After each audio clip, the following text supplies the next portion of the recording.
4 young lives stolen in one horrific night, a small town torn apart, and a suspect whose mind remains an enigma. This case reminds us that evil can hide behind the most ordinary face. You've been watching Under the Lens. Don't forget to subscribe for more real stories that reveal the dark side of truth. Today, Kohberger stands charged with 4 counts of first-degree murder. The trial has yet to begin, but the tragedy left deep scars. The families of the victims still seek closure, and the community of Moscow continues to mourn, a place once peaceful, now forever changed. As details surfaced, the evidence seemed overwhelming: DNA, surveillance, cell data, and behavioral patterns. Yet Kohberger maintained his innocence, refusing to confess. His family was shocked, describing him as quiet and intelligent. The world waited for justice. On December 30th, 2022, after weeks of silent surveillance, police arrested Bryan Kohberger at his parents' home in Pennsylvania. The country was stunned. How could someone studying to catch killers be accused of such a brutal act? The irony was haunting. Police tracked his phone movements. It had been near the victim's home several times in the weeks before the murders, a chilling sign of stalking. When they found his white Elantra and matched his DNA to the knife sheath, the pieces started to fall into place. Kohberger wasn't just any student. He was studying criminal behavior, specializing in understanding how killers think.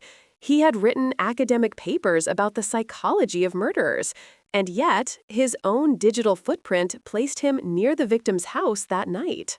Through phone records, cell tower data, and DNA analysis from a knife sheath found near one of the victims, investigators built a profile. Their focus turned to a man named Bryan Kohberger, a 28-year-old criminology student at Washington State University, just 10 miles away. Weeks went by with no answers. Then, a clue emerged. Surveillance footage showed a white Hyundai Elantra near the crime scene at the exact time of the murders. Detectives began searching nationwide for that car, believing it could lead them straight to the killer. The community of Moscow was terrified. Students started leaving town, classes went online, and the university increased security. The local police, overwhelmed by national attention, called in the FBI and state investigators. The pressure to solve the case grew every single day. Investigators faced a mystery. There was no murder weapon, no clear motive, and no witnesses. The crime scene was chaotic, yet eerily clean. The question was haunting. Did the killer know them? Or was this the act of a stranger lurking in the dark? Those discoveries proved the murders were planned, not random. The killer had been stalking, studying, preparing for weeks. After 2 months of investigation and the use of genetic genealogy, DNA from the knife sheath was matched to Bryan Kohberger, a 28-year-old PhD student in criminology at Washington State University, just 15 minutes away. The irony was chilling. A man who studied the psychology of killers had allegedly become one.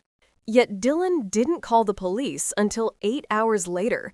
This delay became one of the most debated parts of the case.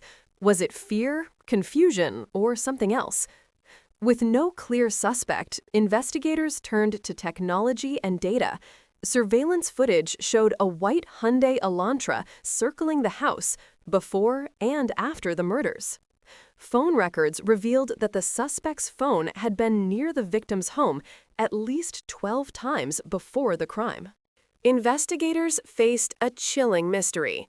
The crime scene was almost spotless, but they discovered 2 critical clues: a rare shoe print and a trace of DNA on a knife sheath left near Kaylee and Madison's bed. That single mistake would later lead to the suspect. Meanwhile, survivor Dylan Mortenson's testimony drew attention. She said she woke up 3 times that night, and the last time she saw a masked man with bushy eyebrows leaving the house. In the quiet town of Moscow, Idaho, life revolved around the university and the dreams of young students. But on the night of November 13th, 2022, that calm turned into horror. Four University of Idaho students, Kaylee Goncalves, Madison Mogan, Zana Kernadal, and Ethan Chapin, were found brutally murdered in their rented house. There were no signs of forced entry, and nothing was stolen. One question echoed: did the killer know them?